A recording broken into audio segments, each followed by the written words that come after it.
Does Racism Come From? An Educational Guide by David Dalgleish. Well, thank you for coming today. Some of you will know me as the chair of IRS, other people know me as the Hate Crimes Project Manager, so for those of you who just came up to say hello to me, I just want to say welcome to you too. Want to thank the Women's Library for providing this room and the facilities. I hope we are going to have a very interactive and enjoyable afternoon. I also particularly want to thank the Faculty of Applied Social Sciences at the London Metropolitan University for hosting this event. And in particular, I want to thank Linda Riak, who's sitting over there to my left, for her support and assistance. I think, my work in the community is really working with victims and perpetrators of hate crime on the Hate Crimes Project in South London, using a restorative justice approach, which is really about involving those who are the perpetrators of hate crime and those that are at the receiving end of hate crime to resolve a situation and bring an outcome that is better and positive for the future.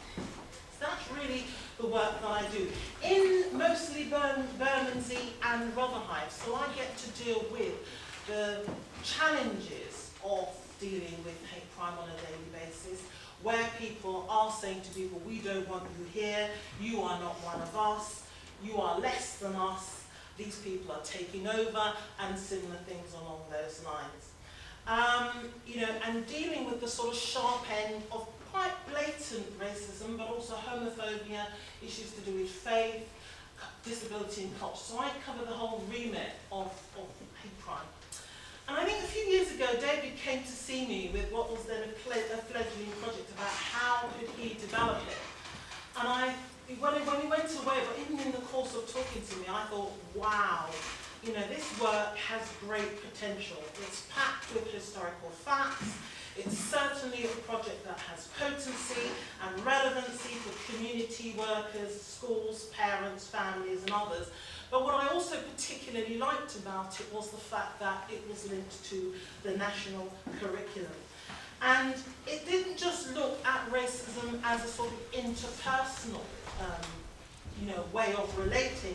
It very much looked at it as a social construct, which was about bringing together the strands of the ideological, the socio-political, religion, economics, and science, and how overall, over time, these were passed into laws and became universal truths by society and the global impact of that.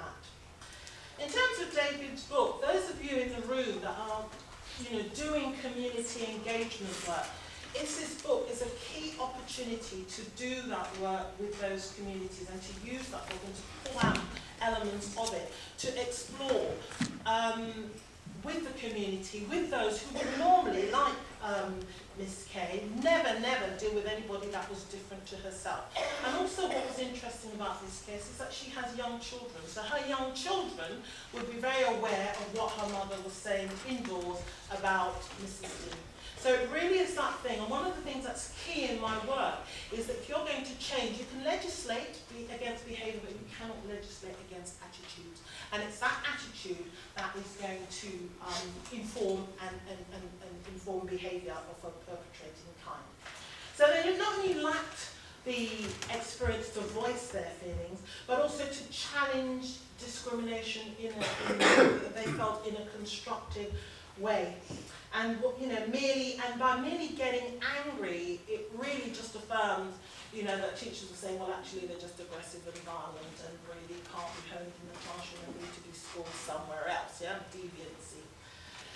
And at the end of those, 4 sessions, teachers and myself noticed a radical improvement in their behaviour. They were far less angry, and really, they valued having the opportunity to talk about, in fact, many of them said it was the first time that in the sort of school environment that they had that opportunity to do that. At the time I was doing that work, the guide wasn't around. It is around now. So those of you that are working in school, it is another avenue in which to use and be creative in the work that you do, looking at race, identity, culture. Thank you.